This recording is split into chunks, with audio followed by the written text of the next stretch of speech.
I'm Barry List of Informs, and you're watching an interview in a series examining the scholarly journals published by Informs.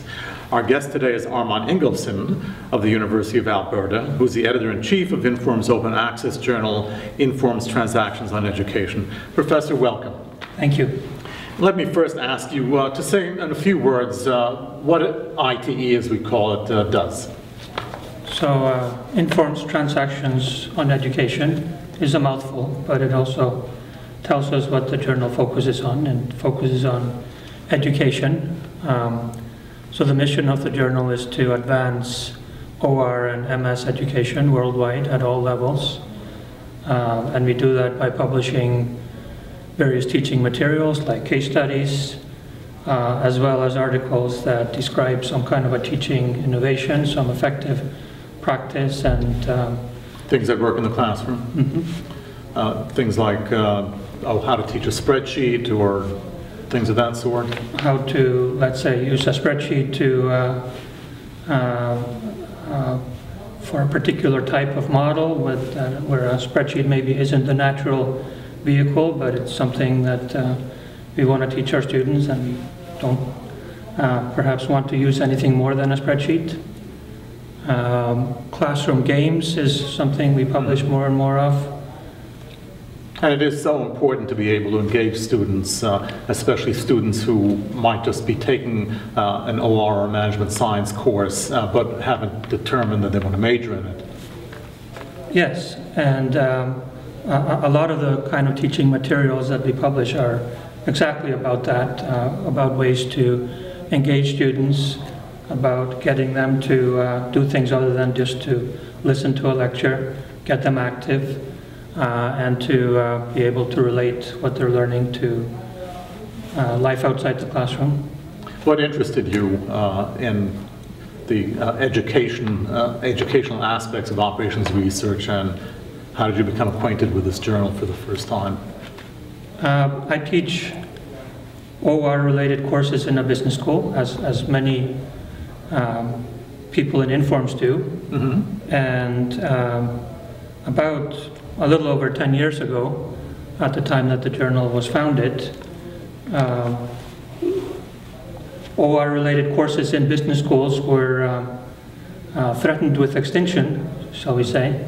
So there was a group of people that were interested in trying to do something about that, and they founded the Forum on Education, and we founded this journal at the same time. I've been associated with the journal from Volume 1, Issue 1. Oh boy. As an author and a referee and associate editor and now editor-in-chief. So it must fascinate you on how to make the best use of the classroom. Yes, and you know, my favorite part as editor-in-chief is to read a paper that's almost ready. I always read over every paper before it has its final acceptance, and I find it amazing how often the article is about something that I then use in my own teaching. And how do articles come to be published in the journal? Well, like other scholarly journals, authors submit their article. It undergoes peer review, just like other scholarly journals. We try to pride ourselves on looking for the positive, and we recognize that at least some of the authors that submit to us are new to the publishing business. So we're not looking for reasons to reject your paper, we're looking for reasons to accept it. We're looking for what could be developed into something that's useful, and if we find anything like that, we try to help the authors to get to that point. So do you have any advice for somebody considering submitting a study, a paper to your journal? Well, the first thing you have to have is an idea, a good idea, for teaching, operations research, or related fields. And then you have to try it out. And you probably want to try it out more than once. And perhaps you'll make some changes along the way. And even better would be if you try to be systematic in figuring out, is this working? How does it compare to other means to achieve the same educational purpose?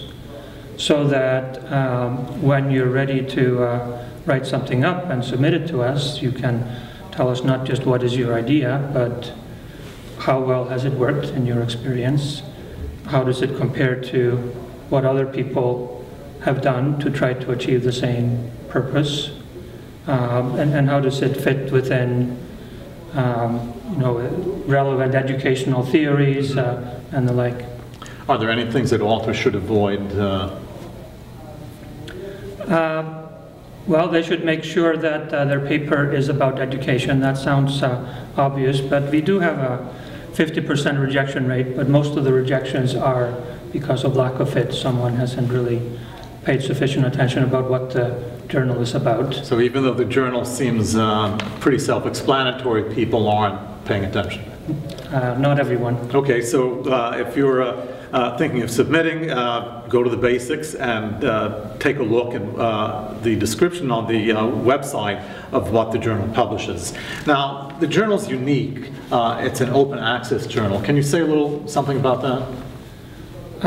I think that's important for a few reasons. It maximizes our reach. It makes it easy for people to access it, and not just for instructors, but also for materials that we publish, such as case studies, which I think can enrich a lot of different courses about topics related to OR. But sometimes a barrier to the use of case studies is cost. If you are using a case study that's published by, let's say, the Harvard Business School or several other business schools that publish case studies, the students have to pay for it, or someone has to pay for it. All case studies that we publish are accessible for free, and they're used all over the world, including in countries where cost would probably be an even higher barrier than they would be. So, for instance, the third world. Exactly. Great. So that's very generous to be able to extend that to people. Any trends in papers, groups of papers that you see? So those of us who teach forecasting, we like to use this quote that forecasting is difficult, especially if it's about the future. So I'm not going to go far out on a limb there, but I will say, I'll echo what a colleague told me earlier today, that it seems that things are changing more quickly in higher education than they ever have been. So we've heard about things like massive open online courses and open educational resources, which I think ITE, by the way, contributes to. Yes. We also hear about various things that Informs is particularly interested in, that people at these meetings seem to be particularly interested in, like analytics and healthcare, and more people are trying to teach courses on those topics. So I hope that ITE can be a forum where people discuss the merits of these developments and facilitate the ones that can have a positive impact and that help us figure out what works and what doesn't. Thank you, Professor Ingolfsson, and thanks to our viewers. You can learn more about Informs and Informs journals at www.informs.org. Thank you and good day.